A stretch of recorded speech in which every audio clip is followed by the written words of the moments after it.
জিলহজ মাসের 10 দিনের যে আমল রয়েছে, এই আমলগুলো আসলে আমরা করব কবে বাংলাদেশে?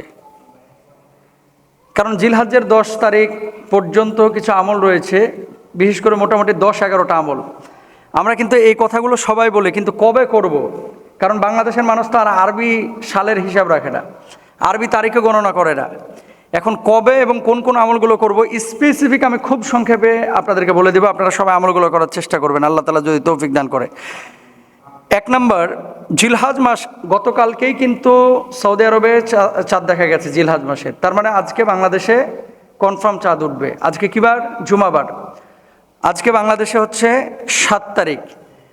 রাত 12টার পরে ইংরেজি তারিখ পরিবর্তন হয়, আর আরবি তারিখ পরিবর্তন হয় মূলত মাগরিবের সময় থেকে। এটা আপনাদেরকে মাথায় রাখতে হবে। তাহলে আজকে মাগরিবের আগেই প্রথমত আমাদের সবার নখটা কেটে ফেলতে হবে।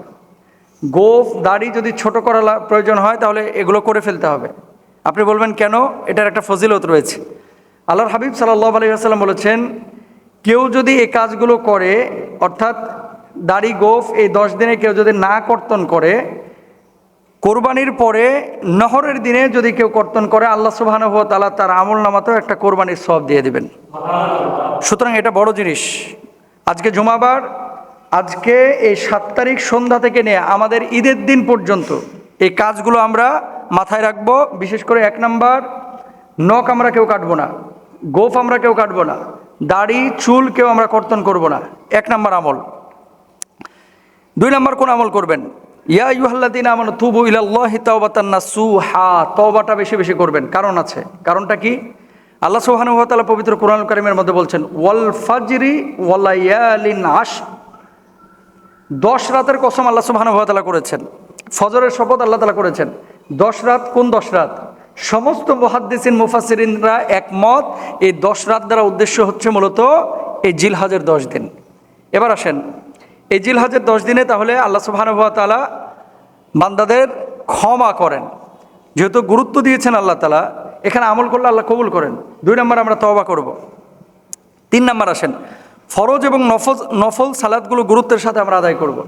হাট বসবে আর 3 দিন পর থেকে ম্যাক্সিমাম ঢাকা সিটির বিভিন্ন জোনে, আর বাংলাদেশের বিভিন্ন এরিয়ায় কিন্তু শুরু হয়ে গেছে। আপনি খেয়াল করে দেখেন তো যে হাটের মধ্যে যে সমস্ত লোকগুলো থাকে, কয়টা মানুষ নামাজ পড়ে? আপনি খেয়াল করে দেখেন, 90% মানুষই নামাজ পড়ে না। তো আপনি কোরবানি দেওয়া আপনার জন্য ওয়াজিব, কোরবানির পশু হচ্ছে আপনার জন্য মানে জবাহ করা ওয়াজিব, কিন্তু নামাজ পড়াটা তো আপনার জন্য ফরজ। তো এখন আপনি ওয়াজিব নিয়ে মানে গরু টানতে টানতে আপনি ফরজ নামাজ 3 ওয়াক্ত ছেড়ে দিচ্ছেন।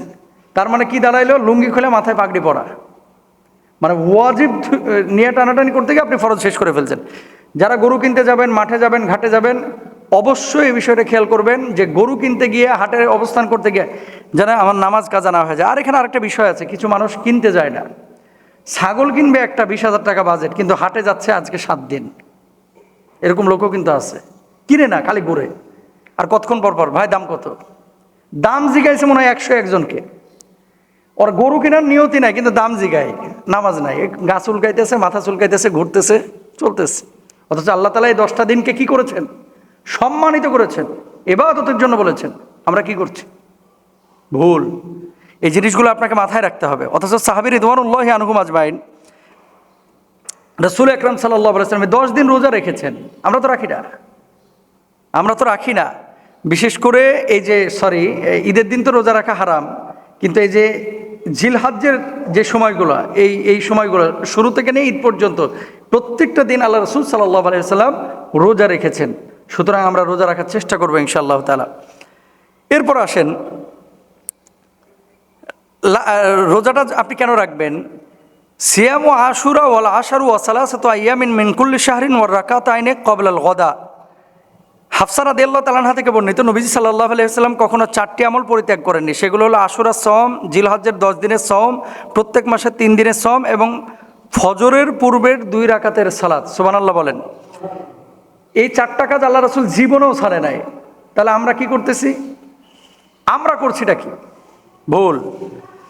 এরপর আসেন, হজ এবং উমরা করা।